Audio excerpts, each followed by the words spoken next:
Hello YouTube. It's been a few weeks since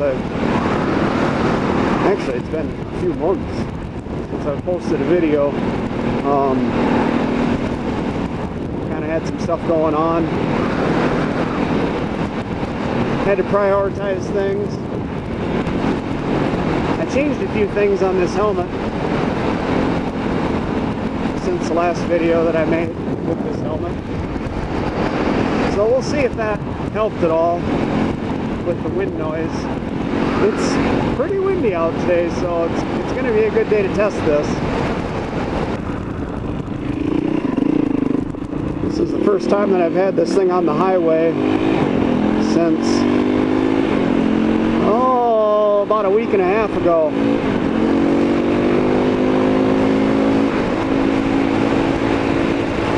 I decided to go for a quick ride just around the yard for a little bit. Oh, let's just start at the beginning. I had sinus surgery on, let's see, it would be on a Wednesday, and I had like a 5 to 10 pound weight restriction for 2 weeks, and no alcohol, and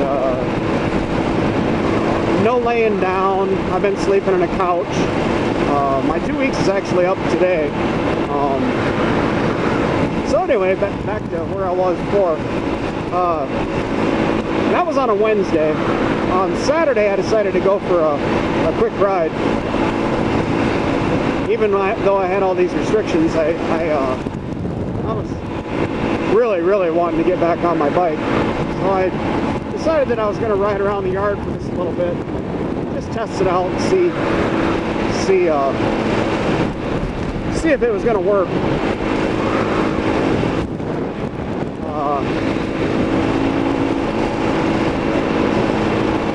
I left my helmet in the house.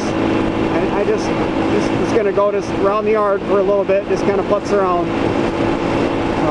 So there's no video on any of this, which is probably a good thing.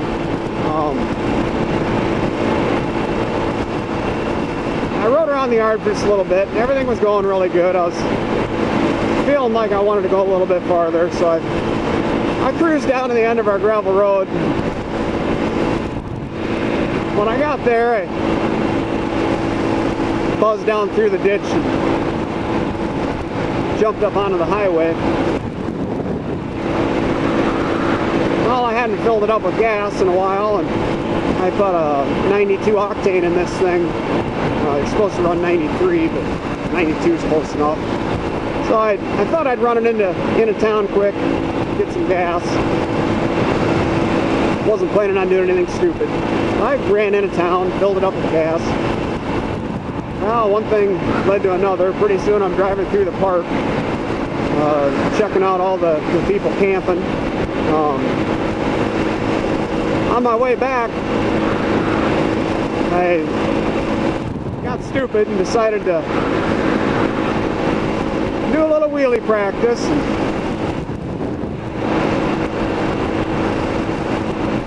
I don't know, I was probably doing 30, 40 mile an hour or something like that on the rear wheel. I got over center. I didn't get it stopped in time.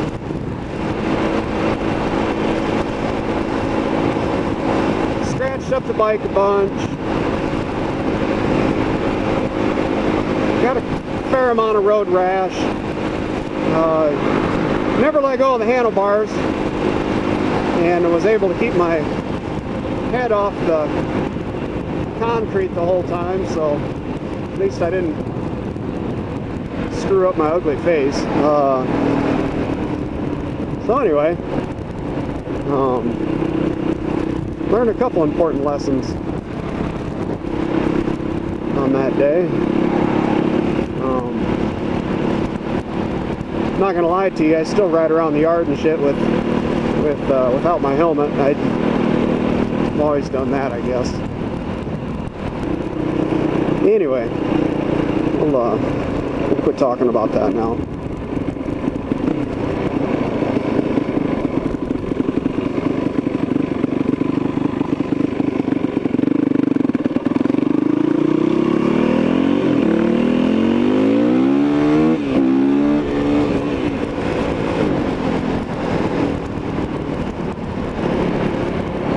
I'm probably going to be taking it at least a little bit easy for a few days. Yeah, and look at me now. I'm riding with a damn t-shirt on, blue jeans, same thing I was wearing when I frickin' crashed last time. Except I do have my helmet on, so it should help out a little bit anyway.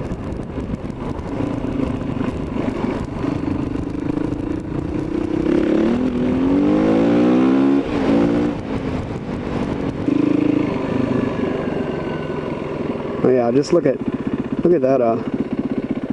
that handguard on this side, how it's at a bevel, at an angle from the sliding down the highway. I stepped it off. It was 41 paces from where the license plate hit the ground. It left a pretty good mark on the concrete to where the bike actually stopped moving. I had enough time to actually get my leg out from underneath the bike, get my ass and my arm off from the concrete, and support as much of my weight as I could on the motorcycle as it was sliding to a stop to try to minimize the damage that I was causing. Yeah, I never said I was smart.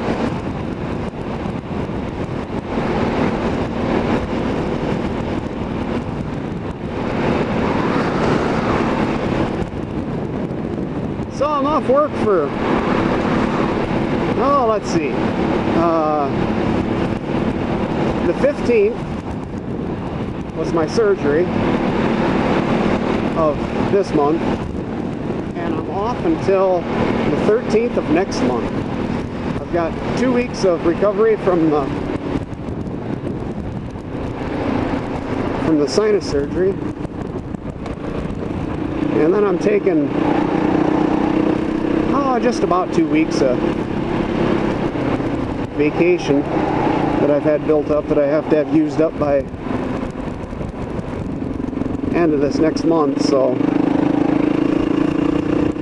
it's a nice little break from work, and the kids are out of school, so I've been trying to do a little bit of stuff with them. I was planning on doing a little off-road here, but this is just kind of fun buzzing around town.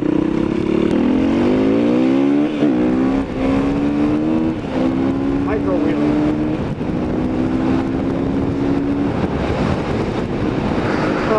From time to time I give my kids rides on this dirt bike, and my wife.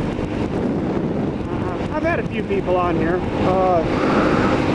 As you already know, WR450 does not come with passenger foot pegs. So the people that ride with me just let their legs hang and try to keep them out of the moving parts, I guess. I've been doing quite a little research trying to figure out something that I like for passenger pegs for this thing. I ended up finding a guy in France, of all places, that was selling passenger foot pegs for a WR450X. And reading through this forum, it was on Thumper Talk, reading through this forum, there was a guy that had taken these pegs for a WR450X and made him work on his WR450, and they looked really nice on the bike. He said it was really easy to put them on. They were pretty much just a bolt-on deal. I ordered a set of those, so I'll be doing a video on the install on that as soon as I get them. I expect I should probably have those here in, I don't know, this next week, I would think. Well, I'm at my destination here, so I'm gonna sign off, I guess. I don't know. I might expand on this later on. I guess I'm not sure. As of right now, see ya. Bye.